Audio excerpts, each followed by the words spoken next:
H D Revanna ಅವರೇನೋ arrest ಆದ್ರು, ಆದ್ರೆ ಪ್ರಜ್ವಲ್ ರೇವಣ್ಣ ಯಾವಾಗ ಅರೆಸ್ಟ್ ಆಗ್ತಾರೆ ಅನ್ನೋ ಪ್ರಶ್ನೆ ಈಗ ಸದ್ಯಕ್ಕೆ ಕಾಡ್ತಾ ಇರುವಂತದ್ದು. ಇವತ್ತೇ ಬೆಂಗಳೂರಿಗೆ ಬರ್ತಾರ ಪ್ರಜ್ವಲ್ ರೇವಣ್ಣ ಅನ್ನೋ ಪ್ರಶ್ನೆ ಕೂಡ ಸದ್ಯಕ್ಕೆ ಮೂಡ್ತಾ ಇದೆ.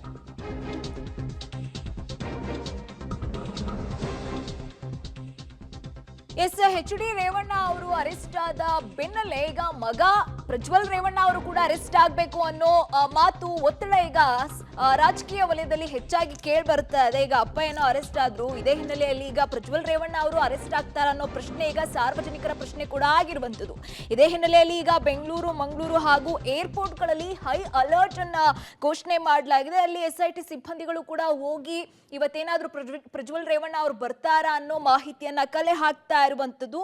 ನಿನ್ನೆ ರಾತ್ರಿಯಿಂದಾನೇ ಕೂಡ ದೇವೇನಹಳ್ಳಿ ಏರ್ಪೋರ್ಟ್ ನಲ್ಲೂ ಕೂಡ SIT ಟೀಮ್ ಬೀಡ್ಬಿಟ್ಟಿದೆ. ಜೊತೆಗೆ ಇವತ್ತು ಬೆಂಗಳೂರು, ಮಂಗಳೂರು ಹಾಗೂ ಎಲ್ಲಾ ಏರ್ಪೋರ್ಟ್ ನಲ್ಲೂ ಕೂಡ SIT ಟೀಮ್ ಇರುವಂತದ್ದು.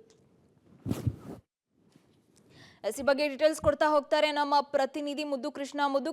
ಈಗ ಎಚ್ ಡಿ ರೇವಣ್ಣ ಅವರೇನೋ ಅರೆಸ್ಟ್ ಆದ್ರು, ಪ್ರಜ್ವಲ್ ರೇವಣ್ಣ ಅವರೇನಾದ್ರೂ ಇವತ್ತು ವಿದೇಶದಿಂದ ಸ್ವದೇಶಕ್ಕೆ ಬರೋ ಚಾನ್ಸಸ್ ಏನಾದ್ರೂ ಇದೆಯಾ? ಯಾವ ರೀತಿಯಾಗಿ SIT ಟೀಮ್ ಅಲ್ಲಿ ಬೀಡ್ಬಿಟ್ಟಿದೆ ಅಂತ? ಖಂಡಿತ ಚಂದ್ರ, ನಿನ್ನೆ ಸಂಜೆ ರೇವಣ್ಣ ಅವರು ಏನು ಬಂಧನವಾಯಿತು, ಅದಾದ ನಂತರ ಪ್ರಜ್ವಲ್ ರೇವಣ್ಣ ಅವರು ಕೂಡ ಈಗ ವಿದೇಶದಲ್ಲಿರುವಂತದ್ದು. ಅವರು ನೇರವಾಗಿ ರಾಜ್ಯಕ್ಕೆ ಬರ್ತಾರೆ, ಮತ್ತೆ SITಯ ವಿಚಾರಣೆಗೆ ಹಾಜರಾಗ್ತಾರೆ ಅಂತಕ್ಕಂಥ ಮಾಹಿತಿ ಇತ್ತು. ಆದ್ರೆ ಈಗ SITಯ ಮುಂದೆ ವಿಚಾರಣೆಗೆ ಹಾಜರಾಗುವುದರ ಜೊತೆಗೆ ಪ್ರಜ್ವಲ್ ರೇವಣ್ಣನವರ ಈಗಾಗಲೇ ಕೂಡ SIT ಅವರು ಬಂಧನ ಮಾಡ್ಲಿಕ್ಕೆ ಎಲ್ಲಾ ತಯಾರಿಗಳನ್ನ ಮಾಡ್ಕೊಂಡಿರುವಂತದ್ದು. ಯಾಕೆಂತಂದ್ರೆ ಈಗಾಗಲೇ ಕೂಡ ಅವರಿಗೆ 3 ಬಾರಿ ನೋಟಿಸ್ ಅನ್ನ ಕೊಟ್ಟಿದ್ರು ಕೂಡ ಅದಕ್ಕೆ ಯಾವುದೇ ರೀತಿಯ ಪ್ರತಿಕ್ರಿಯೆ ಬಂದಿಲ್ಲ.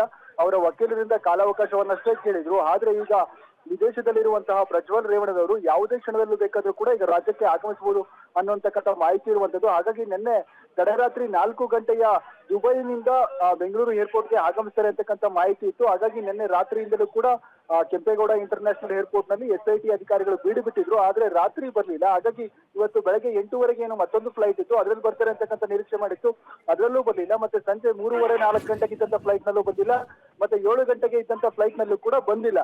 ಈಗ ಮತ್ತೆ ಇವತ್ತು ರಾತ್ರಿ ಕೂಡ ಇವತ್ತು 2:45ಗೆ ಇರುವಂತದ್ದು ಒಂದು ಫ್ಲೈಟ್, ಮತ್ತೆ 4 ಗಂಟೆಗೆ ಮತ್ತೊಂದು ಫ್ಲೈಟ್ ಕೂಡ ಇರುವಂತದ್ದು. ದುಬೈನಿಂದ ನೇರವಾಗಿ ಬೆಂಗಳೂರು ಅಂತಾರಾಷ್ಟ್ರೀಯ ವಿಮಾನ ನಿಲ್ದಾಣಕ್ಕೆ ಬರುತ್ತೆ. ಹಾಗಾಗಿ ಆ ಫ್ಲೈಟ್ ನಲ್ಲಿ ಬರ್ಬೋದಂತ ಸಾಧ್ಯತೆಗಳಿರುವಂತ SIT ಅಧಿಕಾರಿಗಳು ಈಗಲೂ ಕೂಡ ಏರ್ಪೋರ್ಟ್ ನಲ್ಲಿ ಕಾಯ್ತಾ ಇರುವಂತದ್ದು. ಚಂದನ. ಓಕೆ, ಧನ್ಯವಾದ ಮುದ್ದು ಕೃಷ್ಣ ತಮ್ಮೆಲ್ಲ ಡೀಟೇಲ್ಸ್ಗಾಗಿ.